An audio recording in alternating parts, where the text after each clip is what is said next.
Bueno, me presento yo primero. Mi nombre es Guillermo Terner, yo soy periodista, soy director del diario La Tercera desde el año pasado, antes era director del diario Pulso. Muchas gracias por la invitación. Un privilegio para nosotros como diario, además, participar de lo que es este seminario que realizan todos los años. Y por lo demás no es primer año también que se realiza lo que es esta entrevista o esta conversación, solo que antes la moderaba Marco Antonio González y me dijo que a partir de ahora lo tenía que hacer yo. No sé si eso va a ser mejor, si va a ser una contribución o no, pero vamos a tratar de hacer lo posible. Vamos a conversar con Carlos Montes, diputado, senador electo. No sé si requiere mayor presentación, no traje el currículum porque me pareció innecesario, muy conocido por todos ustedes. Y por lo que yo estuve conversando con algunas personas en el café, todo lo que han estado tratando durante toda esta jornada ha sido muy del fondo de las políticas públicas, y probablemente yo aquí voy a pecar de irme mucho más a la coyuntura de las políticas públicas. Será por defecto profesional, pero creo que además esta conversación se da en un momento que todos sabemos muy especial, porque es la entrada de un nuevo gobierno, y eso significa también cómo se priorizan las políticas, cómo se desarrolla finalmente lo que va a ser este nuevo gobierno. Así que parto de lleno con una pregunta que tiene que ver, Carlos, con si hay algo que se repite mucho en las conversaciones frente a los desafíos del gobierno a partir del 11 de marzo, tiene que ver con cómo va a responder a las altas expectativas que hay respecto a su gestión. Y podríamos a lo mejor suponer por extensión también que lo mismo ocurre para la nueva mayoría, para el rol de los partidos políticos que conforman la nueva mayoría, para sus directivas y también para los parlamentarios de la nueva mayoría. El manejo de estas expectativas, de qué es lo que se va a hacer. Y aquí la primera pregunta es cómo manejar ese desafío de expectativas, qué privilegiar y cómo lo ven ustedes. Bueno, en primer lugar, muchas gracias por la invitación. Me pone nervioso estar frente a tanta inteligencia y sabiduría. Y bueno, espero que podamos avanzar en esto. Yo la verdad que creo que muchos de los temas no están resueltas las respuestas, son cuestiones que van a depender mucho del itinerario que se plantee y cómo se haga. Desde mi punto de vista hay dos tipos de expectativas. Una demanda de reformas estructurales, por un lado, y por otro lado una demanda por necesidad inmediata, ya sea bono, ya sea corregir la ficha de protección social, en fin, un conjunto de temas, la respuesta a vivienda, porque todos saben que hay 50.000 subsidios dando vueltas en la calle que no tienen solución. En fin, hay un conjunto de problemas de ese tipo.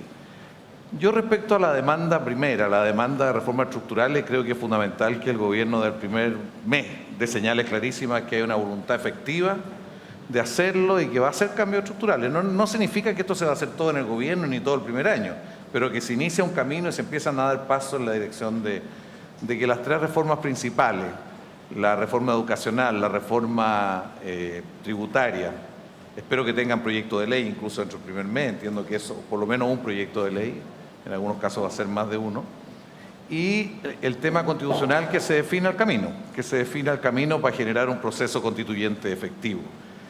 Y además de esto, yo creo que rápidamente deben ir incorporándose los otros temas, los temas complementarios, particularmente en salud. Aumentar la oferta pública es un tema desde el primer día, porque están ahora por definirse muchas concesiones y esperamos que esas no se definan antes de que asuma el gobierno. Y en trabajo va a haber que ver las reformas que se han comprometido, por lo menos eso. Yo creo que lo clave es ganar confianza desde el primer momento, confianza política, la confianza que tiene la presidenta, que se expresa en confianza en la política, en lo que este gobierno quiere hacer. ¿En qué se traduce esto para los partidos? Los partidos van a tener que participar mucho en la discusión. Yo creo que no es posible pretender al interior de los partidos y en la nueva mayoría que el acuerdo y la unidad sea el fruto de la disciplina. Aquí el acuerdo y la unidad tienen que ser fruto del debate de cada una de las reformas, de sus contenidos, generar consenso. Bueno, no se va a obtener todo lo que cada uno de los componentes de la nueva mayoría quiere, pero sí que haya un proceso de debate interno que no ha habido hasta ahora. No ha sido lo común esto, tener un proceso muy intenso de debate en cada partido y en el conjunto de los partidos. Y respecto al Parlamento, yo tengo la impresión de que viene un debate nuevo, porque la discusión ahora no va a ser solo de una medida y otra medida, va a ser bastante de paradigma, bastante cuestionamiento a un sistema político, a un modelo económico social, a una línea de políticas sociales más global. Y yo creo que debe haber un debate en el Parlamento que quizás no lo ha habido en estos años, un debate más de los presupuestos generales, de las grandes coordenadas. Al final el Parlamento tiene que tomar decisiones sobre leyes, o sea, es bien concreto, pero yo creo que ahora va a partir un debate diferente y en ese marco quiero aprovechar de decir lo fundamental, lo que haga la academia, los centros de estudio, en alimentar ese debate. O sea, no podemos seguir en un debate solamente, puramente de cómo se resuelve un problema con esta fórmula u otra, sino que también las coordenadas más generales entre las cuales eso se inserta. Yo estoy convencido que viene un debate nuevo, distinto al que ha habido hasta ahora. Oye, partiendo de la idea de la falta de debate que tú mencionabas, incluso adentro de la coalición de gobierno electo, es un desafío también el proyectar esta nueva mayoría como una alianza política de futuro, de largo plazo, y a lo mejor el debate es la instancia como para ir definiendo, valga la redundancia, cómo se define esa coalición política. Lo digo porque después de todo la concertación fueron 20 años y se proyectó en el tiempo. Y la nueva mayoría quizás, a propósito de la misma falta de debate que tú mencionas, a lo mejor todavía no ha asumido, digamos, qué condición tiene y qué proyección tiene en el largo plazo, ¿no? No, hay una cierta conciencia de que esto no es un tema de 4 años, de un gobierno, una cosa de 12, 20 años, hay que tener un horizonte mucho más largo para replantear, reconstruir un modelo de sociedad, al final de cuentas, el tipo de organización social. Y eso es más largo que un solo gobierno. Yo creo que falta quizás conciencia más generalizada y diferentes tipos de claridad. Se empezó a hacer cuando se discutió la reforma educacional entre los partidos, esto fue el 2011 a fines, y la reforma tributaria que fue a mediados del 2012. O sea, hubo un avance en contenido, en profundidad en los contenidos y también en la disposición a generar debate. Creo que este no es un debate solamente en el Parlamento y al interior de los partidos, las direcciones de los partidos, es un debate en la sociedad, cosa que tampoco hemos desarrollado en estos años. O sea, yo te hago la pregunta porque pienso, por ejemplo, a propósito de la reunión esta que fue hace un par de semanas, ¿no? Cuando definen que finalmente, ya no me acuerdo cuál es la expresión que utilizaron para definir a la nueva mayoría, no era un pacto electoral ni era una coalición política, sino que era una cosa rara. Una cosa que no me acuerdo, que te da la impresión de que al final, de que al final es una idea de evitar la definición, y mira, no vamos a abordar todavía algunas discusiones pendientes y seguimos. Sí, eso a algunos le permite no tener mayores... Pero se hablaba de un acuerdo político y programático, una cosa así, pero es más o menos lo mismo que lo que todos entendemos. ¿Sí? Esta es la idea de un proyecto que se tiene que ir desarrollando a partir de la acción en torno a estas transformaciones que están planteadas. No, es que vuelvo al tema del debate, o sea, vuelvo al tema de que al final se trata de definirte frente a ciertas temáticas en las cuales o se logra un consenso o no se logra, pero se asume el si tiene o no ese consenso. Por eso es que quería insistir sobre el tema del cómo se desarrolla ese debate que tú hablabas. Mira, te pongo un ejemplo, educación. Yo creo que en educación no basta ver cómo se implementa la gratuidad, sino que por qué la gratuidad y con qué alcance. También el problema de educación no es solo de un modelo institucional y un sistema de financiamiento, en el caso de la educación escolar, sino que también hay una discusión, ¿qué es lo que es educación? ¿Qué sentido tiene la educación y con qué perspectiva de sociedad se hace? Es un debate que no se ha hecho. O sea, el debate ha estado muy en los instrumentos, en las medidas, durante todos estos años, y el Parlamento como que ha estado fuera de los otros debates que a veces se hacen en el Consejo Nacional de Educación, en otros lados. Y yo tengo la impresión de que ahora hay voluntad, hay disposición y hay necesidad de hacer un debate distinto. Esto no lo hemos hecho entre nosotros con mayor profundidad, ha salido lateralmente. Y creo que esto va a enriquecer la política, va a enriquecer lo que se puede aportar. Pero insisto, esto no puede ser solo en el Parlamento, no puede ser solo en la dirección de los partidos, no puede ser solo en los consejos municipales, tiene que ser en la sociedad y eso es algo nuevo que tenemos que ver cómo lo vamos a hacer. Yo pongo un ejemplo ahí, cuando discutimos la ley de acreditación del sistema de educación superior, el gobierno presentó un proyecto. La UDI nos dijo, mire, solamente acredita el mercado, lo demás es perder el tiempo. Esa fue la posición que tomaron en la comisión. Y finalmente la actitud nuestra fue decir, busquemos cómo llegamos a tener algún sistema de acreditación y logramos que 6 o 7 parlamentarios de Renovación Nacional estuvieran dispuestos a discutir esto. Yo creo que esto fue un error y al final salió lo que salió, una ley muy imperfecta con muchos problemas. Yo creo que hay que revisar si estuvo bien lo que hicimos ahí respecto a la relación con la sociedad, porque lo lógico habría sido pescar el proyecto, ir a discutirlo a la universidad, ir a discutirlo con distintos actores en distintos lados y después en el Parlamento procesar y ver qué se podía lograr. Ese paso de discusión en la sociedad, de discusión en la universidad, de discusión en todos lados, yo creo que es fundamental como un estilo distinto de hacer política. Necesitamos un estilo mucho más vinculado a distintos procesos culturales, sociales, y eso yo creo que hay condiciones para que así sea. Y es lo que le va a permitir recomponer confianza y legitimidad en la política, porque hoy día está muy cuestionada la política, los partidos y todo. Oye, ese debate, me imagino, para que tenga ese nivel de profundidad, requiere también tener una oposición con la cual debatir. Así que me gustaría que conversáramos un poco también sobre cómo tú ves lo que está pasando al otro lado, en la oposición, en la futura oposición, en realidad hoy día en el oficialismo, y qué consecuencias puede tener, porque finalmente también se requiere, por mucho que tengan mayoría en las distintas cámaras, finalmente también necesitáis desarrollar un diálogo con la contraparte. Mira, yo creo que es fundamental el diálogo, la discusión, y en el Parlamento así va a ser, porque en las comisiones cada uno de los actores, cada uno de los sectores presenta propuestas, se debiera discutir mucho más en profundidad. Creo que en cuestiones como la reforma tributaria, por ejemplo, a lo mejor surge una serie de propuestas de otros que pueden realmente dar luces y permite profundizar en los objetivos, que es recaudar más y hacer una estructura tributaria más justa. Bueno, creo que eso se va a dar ahí. Pero el problema es que estamos con una oposición, con una crisis muy fuerte, con un proceso, no sé si de descomposición, pero muy deteriorada. Pareciera que está ocurriéndole algo parecido a lo que ocurrió después del 64-65, ¿no es cierto?, después de esa derrota tan fuerte. Y aquí hay dos tendencias. Una tendencia a decir vamos a defender todo tal cual estaba, tal cual hemos pensado. En definitiva, el proyecto que viene desde hace años, el proyecto desde la dictadura, defenderlo a como dé lugar y cerrarse a todos los debates.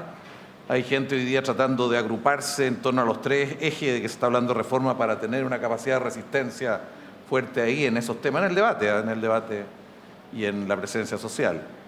Hay otros, esperamos que surjan, que empiezan a ver la necesidad de refundar el proyecto de la derecha. Este es un periodo que le obliga a una cierta refundación de su proyecto. No basta con que sigan insistiendo en lo mismo que han insistido todo este tiempo en muchas áreas. Hoy día yo estuve en un foro en Icare con Alamán y estaba también Ernesto Silva, de la UDI. Ernesto Silva planteó que creía que en educación había más bases de acuerdo que nunca, estaban como mucho más abiertos. En materia tributaria hubo más silencio, y se buscaba centrar todo el debate en el tema constitucional, centrarlo todo en la Constitución. Alamán insistió mucho en eso, que no había acuerdo en nada, que, en fin, y que se supone que el líder que podría ser el que encabeza un intento de refundación de la derecha, pero parece que faltan las vacaciones y otras cosas para...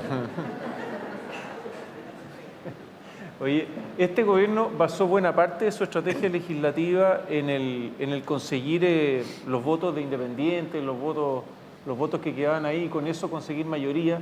Y eso le permitió, o al menos eso es lo que se sostiene, tener un resultado en materia legislativa, si tú quieres, eficiencia legislativa relevante. De hecho, hasta el día de hoy están con mucha pega, entiendo, porque hay una cantidad de proyectos discutiéndose relevante, ¿no? Para los que no saben, todos los gobiernos, cualquiera que sea, aprovechan enero, porque todos los parlamentarios están como más cansados y le ponen acelerador. Hay una serie de leyes que se han aprobado en enero porque era difícil aprobarlas en marzo, pero en este gobierno está abusando. Ayer votamos 7 proyectos, 6 o 7 proyectos, sobre alguna materia bastante importante, a toda carrera, y como el Ejecutivo tiene la posibilidad de poner discusión inmediata, no se pudo discutir, no se pudo... Bueno, en fin, habido abuso. Desde mi punto de vista, había un abuso en la manera de hacerlo. Yo no creo que el gobierno haya logrado aprobar proyectos por el acuerdo con los independientes. Eso es ocasionalmente. En general, los independientes hoy día en muchos temas están más críticos que parte Sí, pero en la primera etapa fue... En la primera etapa, pero mucho eso. en la etapa que estuvo Alejandra Sepúlveda presidiendo la Cámara, en el primer momento. Sí, sí. Solamente en ese primer momento. Pero yo te hago la pregunta porque también es una opción para la nueva mayoría. O sea, considerando la división adentro de la oposición o de la futura oposición, perfectamente una manera también de ir sacando los proyectos adelante e ir pensando con cuáles de estos votitos puedo contar. Y no me voy al debate tan de fondo, sino que más bien me especializo, digamos, en captar esos votos. Efectivamente. En todo caso, para la reforma tributaria no necesitamos acuerdo con nadie, No. necesitamos diálogo con todos y necesitamos también estar de acuerdo entre nosotros. Porque para atrás han habido momentos del Parlamento que se pudo haber hecho reformas tributarias mayores y que no se hicieron porque tuvimos diferencias entre nosotros, ¿no? Especialmente, por ejemplo, los impuestos al suelo, que prácticamente no tenemos nada. Eso no se pudo hacer porque tuvimos diferencias entre nosotros, eso también en la centroizquierda. Y eso también puede presentarse ahora. Respecto a otros temas, en educación una parte importante no son de quórum, por lo tanto, de quórum calificado, por lo tanto también es un problema. La desmunicipalización es un problema que requiere un quórum mucho más alto. Bueno, y la parte constitucional requiere más que algunos independientes y algunas personas, y por eso que probablemente esto va a terminar siendo un plebiscito, buscar una fórmula de proceso constituyente en la sociedad mucho más sólido. No, mi pregunta es si tú eres de los que se inclinan por una cuestión más práctica o que, por ejemplo, consistiría en consigamos estos votos y saquemos adelante los proyectos, o sabes que mira, puede ser sirve en el corto plazo, pero al final no va al efecto final de lo que se busca, que es generar este mayor debate y qué sé yo. Mira, yo creo que eso depende de la actitud del gobierno y al que tengan de ministro de sorpresa, en fin, y de otros más. Mi actitud sería las dos cosas, que haya debate y tratar de avanzar en los proyectos, porque las dos cosas va a haber que hacer. Sobre todo en el primer momento, porque si el gobierno no se instala bien, no da señales claras de que quiere cambio, de que quiere cumplir su programa, la verdad que esto, el 22 creo que está anunciado la primera protesta, ¿no? El 22 de marzo. Sí. Y dicen que es todos contra el gobierno. Sí. ¿Ah? Ahí va a estar el compañero Irarrázaga. No, a él. No, hoy día Alamán contó esto en Icare, contó que venía esta protesta y todo lo demás, y yo en broma le dije a todos los empresarios que estaban ahí, que estaban invitados también, pero se ríe, porque es de todos contra el gobierno. Sí. Bueno, no, ninguna de estas cosas va a ser fácil y uno no puede decir que una sola modalidad u otra. En todo caso, nuestra actitud ha sido y será de diálogo con todos, ¿eh? En el Parlamento y otros actores que pueden ser significativos. Yo creo que la discusión de la reforma tributaria, como se hace además por reglamento, en el caso de la Cámara de Diputados, tienen que participar los empresarios, tienen que ir a dar su opinión, y la CUT y otras organizaciones, parte del proceso reglamentariamente que ellos pueden pedir audiencia y pueden dar su opinión, y normalmente así se hace. Si la derecha tiene que entrar en este proceso como refundacional y volver a pensarse y a definirse, de hecho nosotros ahora estábamos preparando un artículo para el fin de semana que era precisamente, buscábamos responder a la pregunta ¿qué es ser de derecha hoy día? Y estamos encontrando una cantidad de respuestas, una que no tienen nada que ver una con la otra. Yo no te la podría contestar en todo caso, pero... ¿La izquierda lo tiene claro? ¿Qué es ser de izquierda? Es un tema, hay ciertos elementos, ciertos componentes que están claros, pero sin lugar a dudas es parte de un debate mayor. O sea, es parte de un debate, ¿cuál es el concepto de Estado que se tiene? Hay un conjunto de cosas que sin duda se requiere mucho más debate y conocer un poco el debate que se da fuera del país también. Recién leí unas cosas de Paramio, por ejemplo, respecto a qué es ser de izquierda. Y la verdad que hay un tema abierto, no es un tema que hoy día es una sola fórmula, una sola manera, un tema abierto. La definición de Monte. La definición de Monte. No, yo no tengo duda de que ser de izquierda es tener una visión de una sociedad muy responsable de unos por otros, muy solidaria y que busca construir un sistema de convivencia entre todos que permite mucho más justicia, que permite enfrentar la desigualdad, y que se preocupa del trabajo, de la ciudad en esa perspectiva, en fin, de la educación. Y yo creo que el tema de la igualdad es un tema fundamental y el tema de la desigualdad es fundamental. ¿Hasta qué punto esa, digamos, traducción de esta izquierda en el gobierno que se viene es continuación de los 20 años de gobierno de concertación. ¿Y hasta qué punto es distinto? Bastante fácil es tu pregunta. Mira, yo creo que los 20 años de la concertación fueron un periodo muy valioso en términos de crecimiento, muy valioso en términos de reducción de pobreza, inserción internacional, de recomponer y avanzar en materia de derechos humanos, pero esa misma forma de crecer, con todo este valor que tuvo, generó mucha desigualdad, generó concentración, generó una cierta despolitización, problemas en el ambiente, o sea, generó problemas que eran inherentes a la manera en que hicimos ciertas cosas. Y habría que ver por qué se produjo esto. Yo creo que tiene que ver con opciones que se tomaron y a veces en un primer momento muy adecuadas, muy justas. O sea, Benninger cuando ordena todo decir, para transitar a la democracia hay que crecer económicamente, hay que ordenarse en torno a crecer, que es la clave para enfrentar todos estos temas y avanzar, a mí me parece muy correcto en las condiciones en que estamos pasando de dictadura a democracia. El problema es que eso se prolongó mucho más allá y se supeditó las leyes laborales, lo cultural, muchos elementos, incluso en materia de derechos humanos, se supeditaron a eso. Yo creo que fue un periodo en que se logró eso y ahora nosotros estamos valorando críticamente lo anterior. O sea, no es que uno diga todo lo anterior fue bueno, valorándolo críticamente. Y justamente lo que surge ahora es producto de un contexto internacional diferente, desde la crisis de Estados Unidos y de la crisis europea. Hay un movimiento estudiantil el 2011 que sale a la calle, un movimiento de una envergadura, de un ancho, de una duración que no había existido antes, y diciéndole al país que no le gusta la sociedad que se construyó después de la dictadura. Una crítica afortunadamente muy de fondo, esa crítica, y que obliga a replantearse y repone temas en la agenda que no es solo educación. ¿Pero por qué no había salido antes si los pingüinos habían aparecido mucho antes? Porque los pingüinos, bueno, podríamos tomarlo como una unidad de ambas cosas, pero los pingüinos fue más focalizado, más limitado, más específico, y bueno, y ahí tuvo una salida por el lado de intentar un cambio en educación, en la discusión de la ley, en fin. Acá fue una cosa más global que marcó la agenda, que generó nuevos liderazgos, que hoy día tiene parlamentarios y afortunadamente es un impulso que va a estar expresado en los debates que vienen por delante y eso ayudó. Y además yo creo que todo esto llevó a que la propia centroizquierda empezó a autocriticarse, a autocuestionarse, a revisar lo que había hecho y cómo lo había hecho, valorando lo que había hecho bien, pero también siendo capaz de distinguir cosas que no había hecho bien. Y bueno, y llega una presidenta de afuera y parte diciendo yo quiero reformas profundas, que asume todo esto y se propone hacerlo. Y no es una frase cuando dice este discurso en el bosque, sino que es una opción. Es una opción de decir, tenemos que iniciar un nuevo ciclo, una nueva etapa, hay condiciones para ello y la ciudadanía votó por eso. Una parte importante de la ciudadanía votó por eso. Y en estos 4 años, ¿cuánto crees tú que el gobierno consiguió de, no sé si esta es la palabra, o sea, de derechizar el país, digamos? No sé, suena medio rara la pregunta, pero ¿hasta dónde tú crees que en los 4 años se avanzó o se consiguió de una política de un gobierno de centro derecha y dónde tú lo ves manifestado? Mira, yo en la conciencia ciudadana veo que este gobierno izquierdizó al país más que derechizarlo.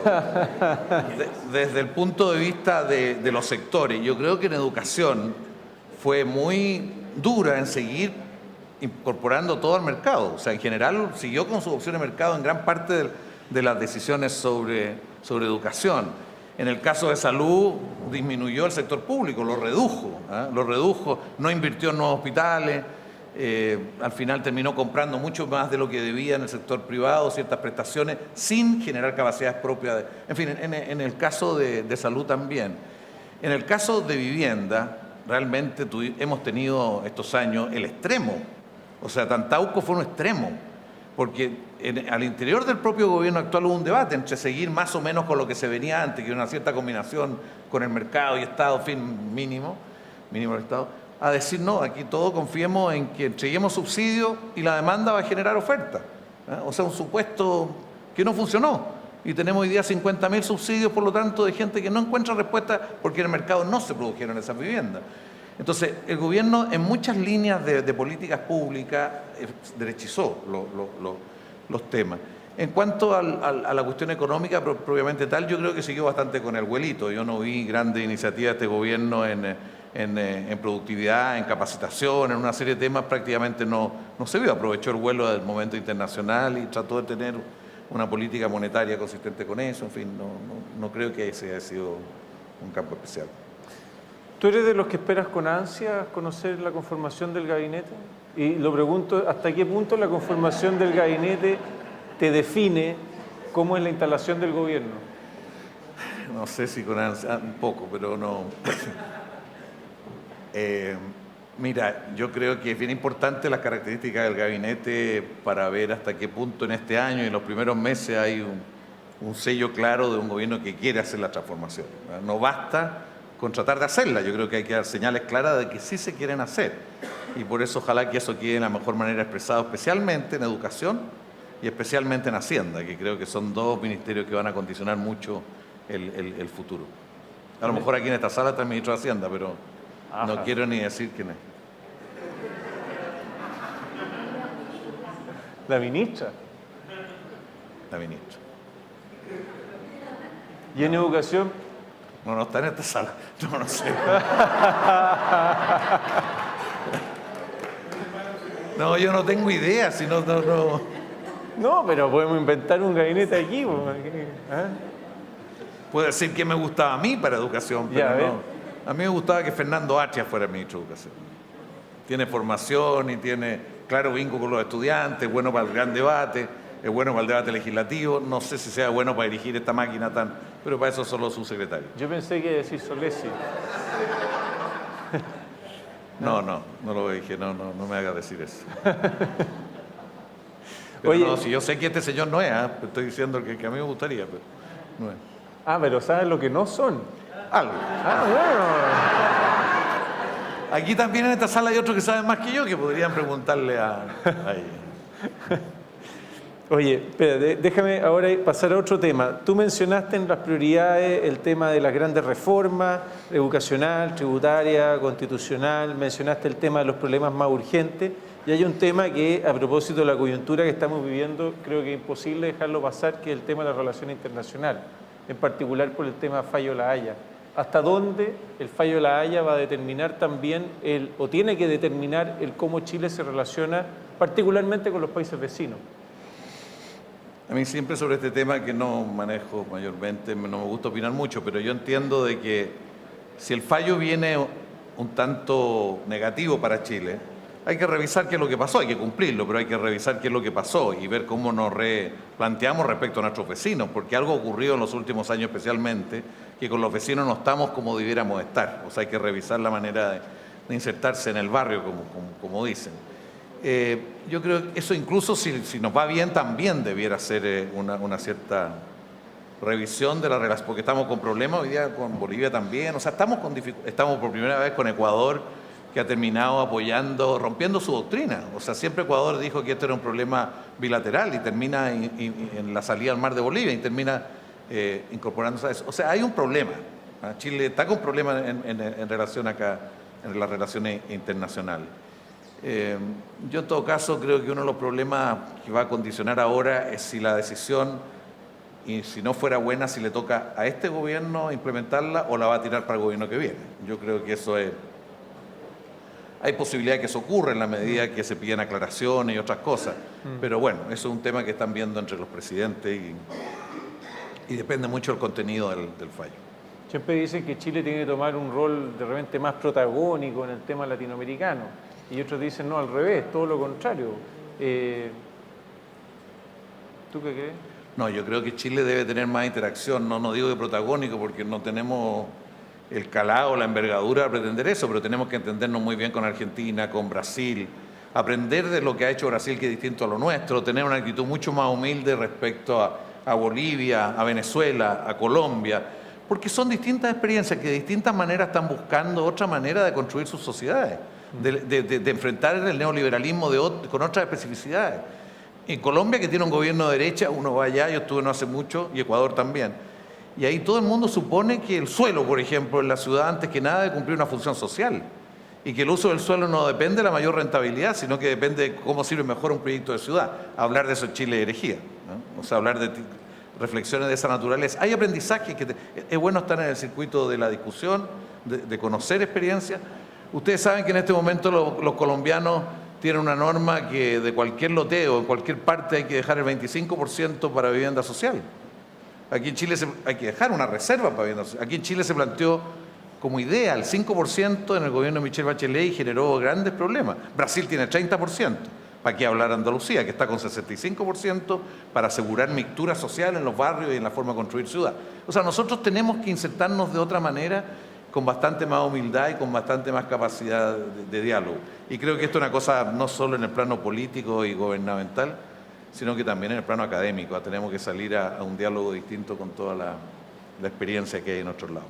Menos soberbia parte nuestra. ¿Y eso implica relación con todos los bloques? Estamos hablando si privilegiar Alianza del Pacífico, si Mercosur, si... Mira, yo siempre no sé mucho, pero esto tiene cierto énfasis seguramente, pero yo creo que hay que tener interacción con todo, ¿no? Eso creo que... Y creo que Brasil, sobre todo por el lado que Brasil ha tenido estos años algo que nosotros no hemos tenido, ha tenido vocación industrializadora. Nosotros tenemos que recuperar algo de esa vocación en las áreas que tienen que ver con nuestras capacidades y nuestras condiciones. Y eso nosotros aquí se ha despreciado eso, ¿eh? Hasta en la época de la dictadura se empujó mucho más el sector forestal y el sector del salmón, y nosotros hemos tenido mucha inhibición en nuestros gobiernos para tener un rol mucho más activo en generar base industrializadora en ciertas áreas. Desde la energía solar hasta todo lo que es el tratamiento de residuos, modernización de la pequeña empresa, en fin, en muchas cosas. Fíjate que ahí, solo como un comentario, una curiosidad, pero la Alianza del Pacífico, que surge como un bloque, en teoría, como en contraposición al ALBA o de mandatario más bien del mundo de la, qué sé yo, la centro-derecha o qué sé yo, ahora vas a tener casi todos los presidentes de los países, con excepción de Colombia, son presidentes del mundo, por decir centro-izquierda. O sea, se va a invertir...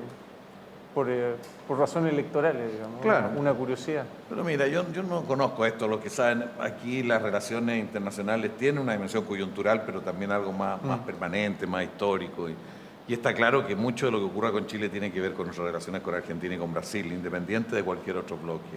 Oye, el gobierno actual aprovechó como una especie de eje en su discurso el tema de los abusos a los consumidores.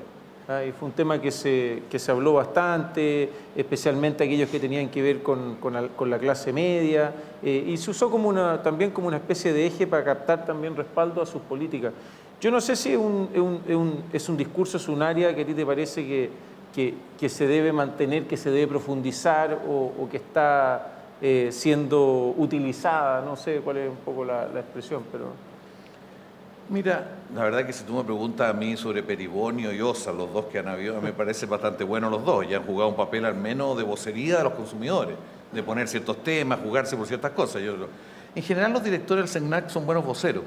El problema es que tienen re pocas facultades, entonces la realidad lo que hacen es muy limitado, muy restringido. Yo creo que todo esto del CENAC financiero, como se dijo en el debate en el Parlamento, es un cañón sin municiones. O sea, el CENAC financiero no tiene capacidad para intervenir mayormente en la defensa de los consumidores, tiene restricciones muy grandes.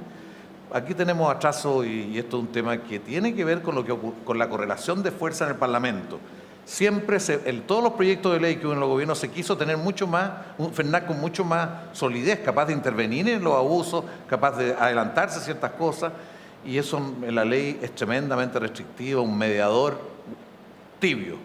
Yo creo que ahora una de las cosas que habría que ver es las mayorías que hay en el Parlamento para ver qué posibilidad tenemos para tener una institucionalidad mucho más defensora de los consumidores. ¿Eso forma parte de lo que tú llamarías, ¿cómo se llama?, prioridades de corto plazo?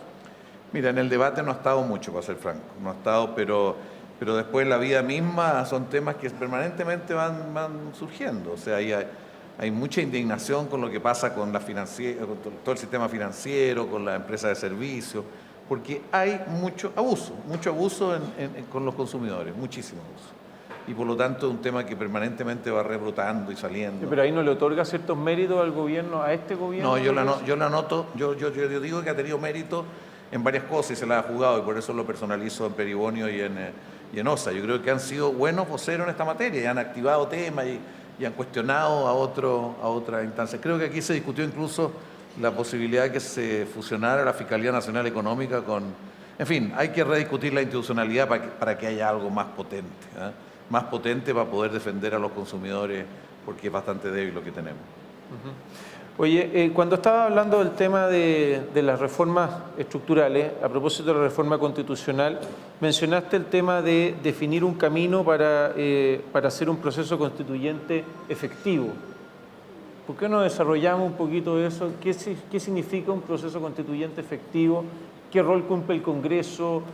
¿Cómo satisfacer las demandas de una asamblea más participativa, digamos, versus el rol del Congreso, etcétera? Mira, yo comparto lo que ha dicho Michelle Bachelet de que la nueva Constitución tiene que surgir de un proceso democrático, participativo e institucional. O sea, las decisiones, quién forma parte, cómo se elige una asamblea constituyente, en caso tiene que ser a través de una vía institucional, o si no, no habría forma de... ¿Tú eres partidario de asamblea constituyente? Yo creo en una amplia participación. Creo que la nueva Constitución después de estos años requiere mucha legitimidad en la ciudadanía. Y bueno, a mí me gustaría que hubiera una asamblea constituyente. Varios países han demostrado que la asamblea constituyente fueron muy potenciadoras de los cambios, de las decisiones. En todo caso, bueno, en algún momento Carlos Larraín, que siempre es bien divertido, nos decía, bueno, hagamos una asamblea constituyente y nos dividimos mitad y mitad los integrantes. Esa era la... O sea, yo tengo claro que la asamblea constituyente va a ser diversa y plural. Pensar que la asamblea constituyente va a tener solamente una sola visión de las cosas no es real. Si queremos que realmente exprese a la sociedad. Bueno, pero yo creo que todavía no se ha definido eso, no es el camino. Lo que se está definiendo es un camino que probablemente va a haber una presentación del gobierno de una propuesta que puede ser de una nueva constitución o eje de una nueva constitución que seguramente se le va a presentar al Parlamento y a la sociedad. Y se deberían generar muchos espacios de discusión en distintas realidades, de acuerdo a lo que son las distintas realidades, incluso en la universidad, en todas partes, que haya mucho debate y en ese sentido un proceso constituyente, que los ciudadanos se sientan parte del proceso de debate y ahí tendrá que ver en definitiva cómo se resuelve. Yo creo que puede ser vía un plebiscito, o sea, hay distintos caminos, digamos, para que se produzca, pero eso los va a tener que definir el gobierno, por eso que los principios de que sea democrático, sea participativo e institucional me parece fundamental. ¿Pero tú crees que eso va a alcanzar a responder la demanda de quienes piden una asamblea constituyente? Bueno, es que los que piden no han logrado establecer cuál es el procedimiento que permite avanzar, pero yo creo que es muy importante que esto no se postergue, este debate y esta iniciativa se postergue para el próximo año. Ojalá que sean los primeros meses, que se abra un debate constitucional, que se abra un debate sobre los fundamentos de la Constitución. Pero yo insisto, yo no soy quien puedo decir cómo lo va a hacer el gobierno. Eso va a depender en definitiva, la iniciativa respecto la tiene el gobierno. ¿Es esa reforma constitucional la que incluye, me imagino, todas las reformas políticas que tú creas que se tienen que incorporar, ¿no? O sea, no es seguir debatiendo el sistema binominal. No, hay un tema de discusión de las reformas políticas, del Tribunal Constitucional, de los quórum, eso es la parte del sistema, pero también creo que hay que plantearse muchas otras cosas, por ejemplo, el tema del Estado subsidiario, parece fundamental revisar que el rol que tiene el Estado, o sea, en fin, hay un conjunto, y los derechos, digamos, cómo se consagran, hay un conjunto de temas, yo no soy ningún experto, creo que el gran problema con la Constitución es que requiere un proceso de educación de todos nosotros para ver cómo planteamos ideas para incorporar en el debate, pero entiendo que finalmente tiene que haber una mediación que sintetice todo esto y lo haga mayor. Pero esto es un debate, por eso que se está hablando de proceso constituyente en el sentido de abrir un proceso más general en la sociedad. A propósito de reformas políticas, leía una entrevista tuya donde tú te planteabas a favor de un sistema proporcional corregido. Ya, profundiza ahí. No me hagas profundizar, que es muy... Pero mira, yo creo que el sistema binominal es bien desastroso. Creo que necesitamos, porque tiende a rigidizar el sistema político, dos bloques, porque genera situaciones de competencia a lo interior de los partidos y entre los partidos muy compleja, porque cada partido tiene que ponerse de acuerdo con los otros para llenar un cupo. O sea, genera muchas distorsiones. Los ciudadanos tienen pocas alternativas. Y bueno, yo creo que hay que ir a un sistema proporcional. O sea, no mecánicamente, yo no voy a entrar en los detalles técnicos, que es la parte corregida, pero yo creo en eso. En el pasado, para los que no saben, por ejemplo, en un distrito como este era distinto, pero en general en un distrito común y corriente se elegían 5 diputados y cada partido presentaba a sus candidatos y a partir de eso se aplicaba la cifra repartidora. O sea, la ciudadanía tenía una diversidad de alternativas para poder elegir. Yo creo que un sistema de esas características es lo que hay que buscar para adelante. Aquí hay especialistas en esto mucho más que yo que podrían darnos mucho más luces. ¿Usted queda tiempo? Si usted dice. No, es que porque la idea también era abrir un poco el diálogo por si alguien también quería hacer preguntas. Entonces, si alguien tiene alguna pregunta que quiera plantearle al senador, hay micrófono incluso, ahí tenemos una... Aquí hay. Aquí. Ahí.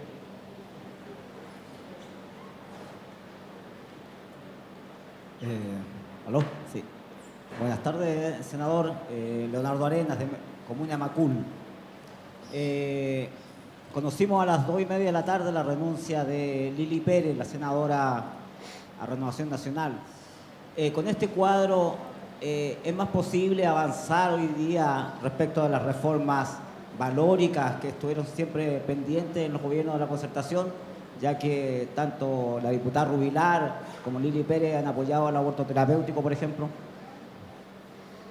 O sea, si por cuestiones valóricas me plantea el acuerdo de vida en pareja, eso está bastante avanzado y probablemente se va a poder concretar en los primeros tiempos del próximo gobierno. Yo creo que eso está bastante avanzado, independiente de que ellos estén adentro de Renovación Nacional o no, porque han sido partidarios. En general, Renovación Nacional ha sido partidario de esto.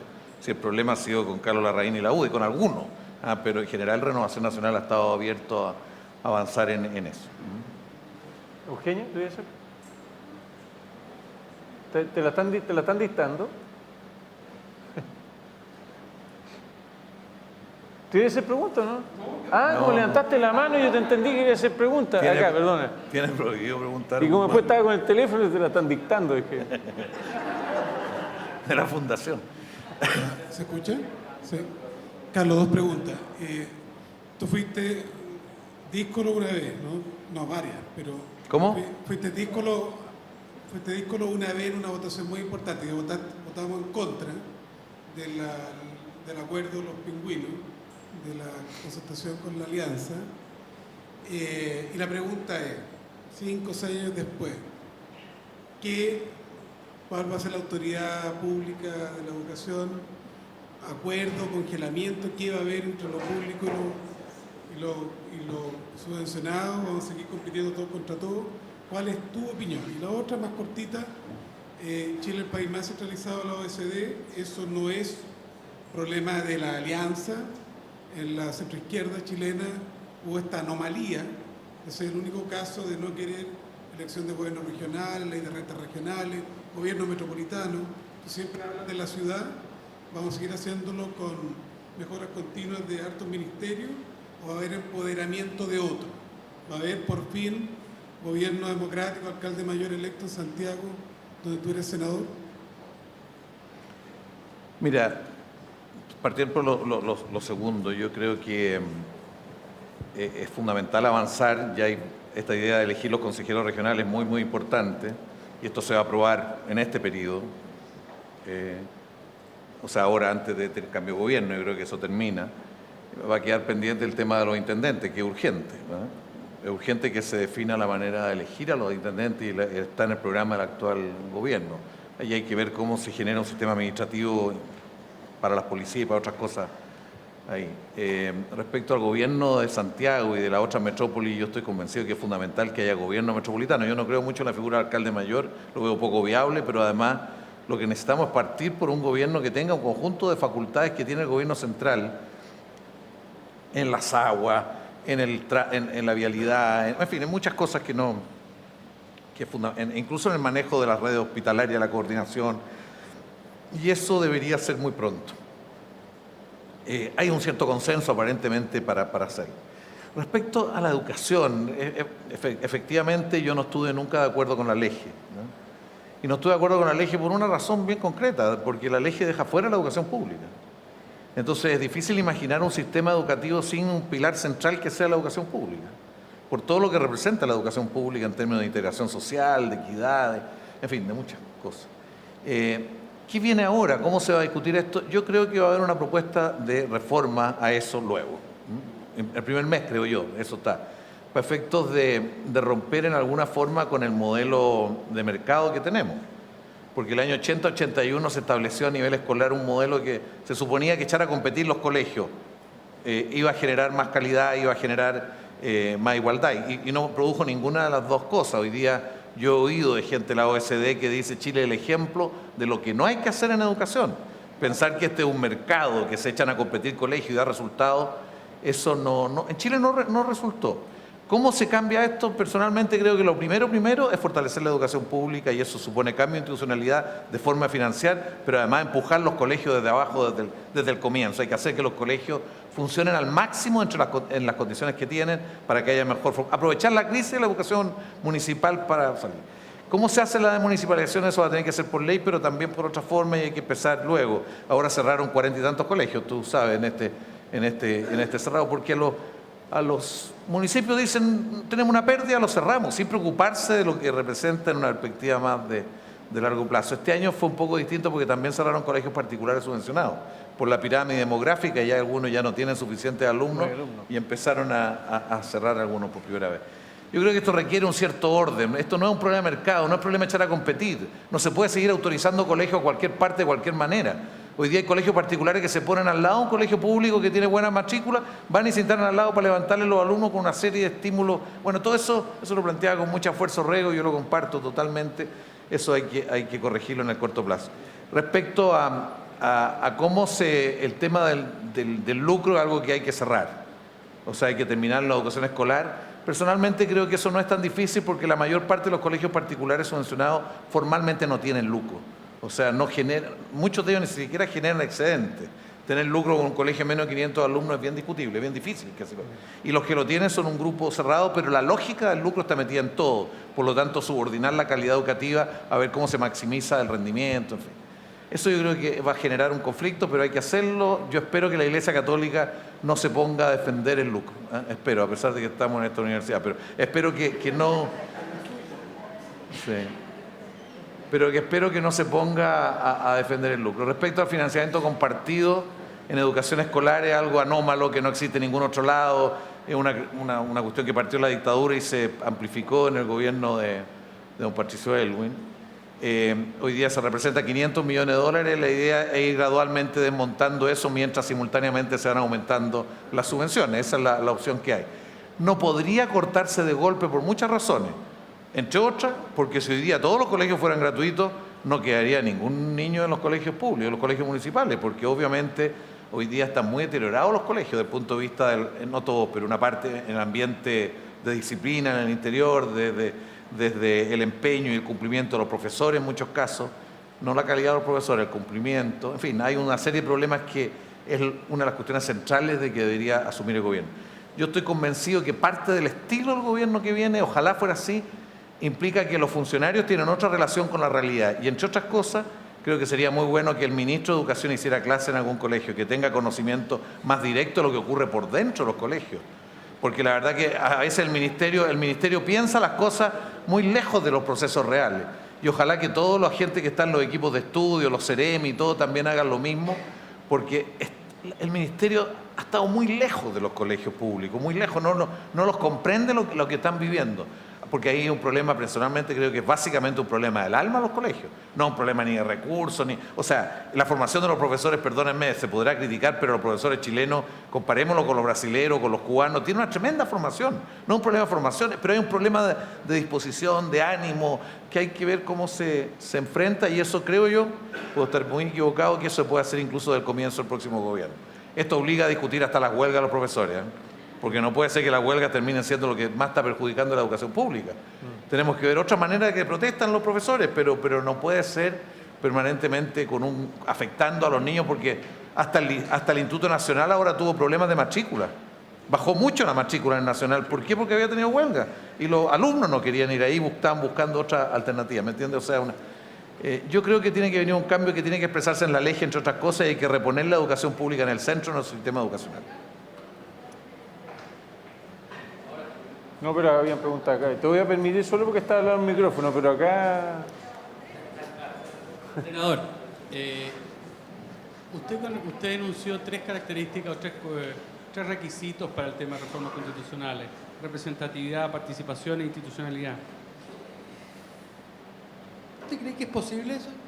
¿Cree que es posible en términos del diseño institucional que tenemos hoy en día? ¿No cree que finalmente es una crónica, o más bien dicho, es anunciar o evadir la pregunta de fondo, que es ¿asamblea o congreso?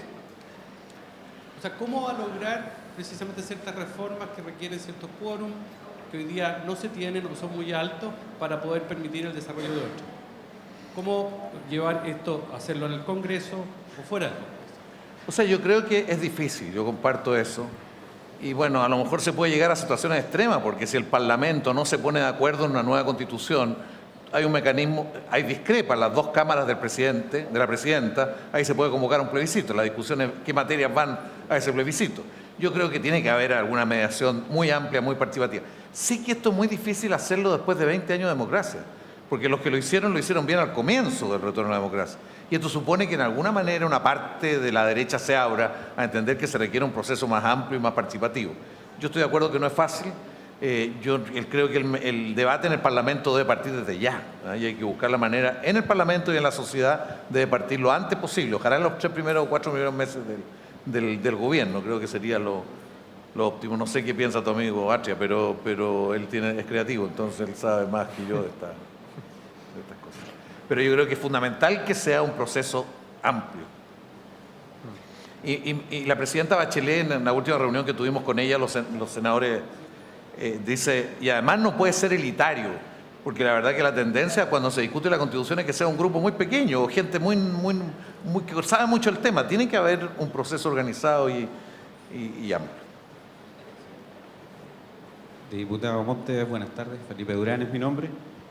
Primero quería agradecerle por lo que pasó ayer en la Cámara, que se aprobó, entre otros proyectos, el 7036, que es el que elimina el producto timerosal de las vacunas, al menos para mujeres embarazadas, niños y adulto mayor.